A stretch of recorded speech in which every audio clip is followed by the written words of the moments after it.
This is Chris Bors, otherwise known as the Irate Gamer.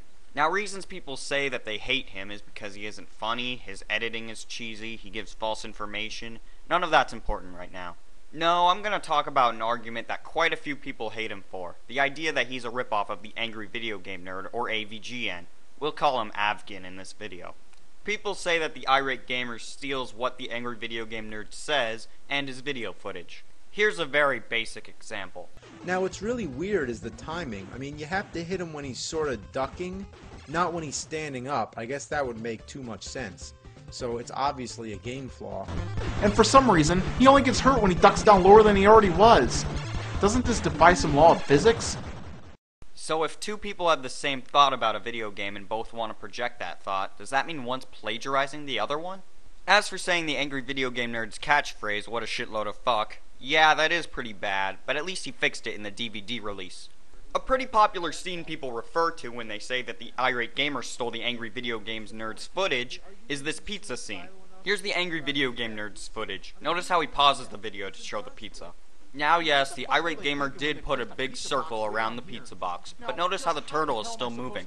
Here's the footage again. Pay attention how the Avgin has more points, but the Irate Gamer has more health. Now both the Avgin and Irate Gamer had a review of Back to the Future, but the Irate Gamer put a circle around that clock. The Avgin did not. That shows the Irate Gamer can put circles around things himself. Now let's take this one step further. I did an experiment of sorts with Screw Attack. You see, the majority of people at Screw Attack love the Angry Video Game Nerd and hate the Irate Gamer. And the administrators of the site made a list called Top 10 Hardest NES Games. I noticed some similarities, so I made a blog post titled, Screw Attack Steals from the Angry Video Game Nerd and Irate Gamer. Here's the examples I used. TMNT probably would have made it higher on the list, but let's face it, as long as you've still got Donatello, you're golden. The only way I can get up there is with Donatello, the turtle with the longest weapon. Both Donatello and Leonardo end up becoming the most powerful characters since they both use long-range weapons. So odds are you'll be using them the most. And even though you have a life bar, you'll find that you fall into pits more often, not causing you to die instantly. You know, I've forgotten that this game has a life bar. Yeah, you can actually die if you take enough hits, but whenever you get hit, there's a death trap right next to you, so you're always going to die by falling. You might as well not even have a life bar. Sure glad I don't have to go through all that again. You have got to be frickin' kidding me. Ghosts 'n Goblins, while one of the best games on the NES, is also one of the most aggravating, as yes, once you beat it, no, if you beat it, you have to play through the entire game again just to see this. This room is an illusion, a trap devised by Satan. And now they sent me back to level 1 to beat this game a second time? Fuck! This is what I said at the end of the blog post. Notice the rating. And here are just a few of the comments I've received.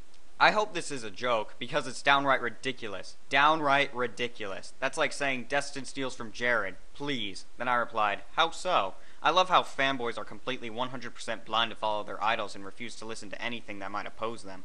Then he says, LOL, the funny thing is, this is obviously an attempt to stir up controversy and get yourself some views. It's not fanboyish, it's just having common sense. LOL, so quickly you rush to everyone's a fanboy and can't see the truth, man.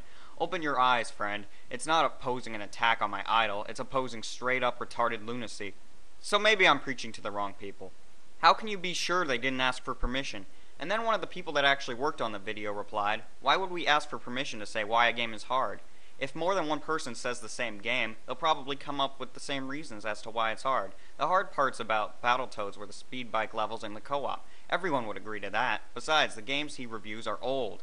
Is James stealing from all the people who reviewed those games years and years before him? It makes me mad that James fans can't be our fans too. I mean, seriously. And then the other person that worked on the video said, dude, are you kidding me? No one steals from anyone. The games are hard, so they are on the list. We have played these games, all of them, countless times. To say we mentioned things James mentioned in his videos should say a lot about how James puts together his videos. He's very thorough, and it's pretty much impossible to mention a game he's talked about and not mention something he has. Even if you've never seen one of his videos, you will still mention something he has. As for Irate Gamer, to steal from someone, you'd have to be familiar with their stuff by actually watching it. That's something I've never done, so it would be pretty hard to do. In conclusion, you're making a big deal out of nothing and looking to brew up some trouble when there's nothing to brew up. Stop being retarded. Damn it, Avgin and Irate Gamer are not the only ones that can talk about games. You're a genius. I never noticed how Screw Attack steals from the Avgin and the Irate Gamer, but Doesn't everybody steal from the dictionary? I mean, we use the same exact words as the dictionary every single day of our lives, yet we keep on stealing. Look at me. With every word I'm typing, I'm even more of a thief. I sicken myself. Nobody stole from the Irate Gamer. Nobody of the Screw Attack crew cares about him, and most of us G1s don't like him because of his poor reviews. I don't hate anyone unless they're a real dickbag. I just hate the way he does his reviews. They're bad. Seriously, they're bad, and no one stole anything from anyone. It's like saying, hey GameSpot, you can't put Ocarina of Time on your top 10 video games of all time. That's on IGN's top 10. Where's your logic exactly, sir? And to be honest, I'm wondering the same thing. So there, the Irate Gamer is as much of a hack to the angry video game nerd as Pepsi is to Coke. And yet, for some reason, no one complains about Pepsi. Is it because with enough examination they aren't similar?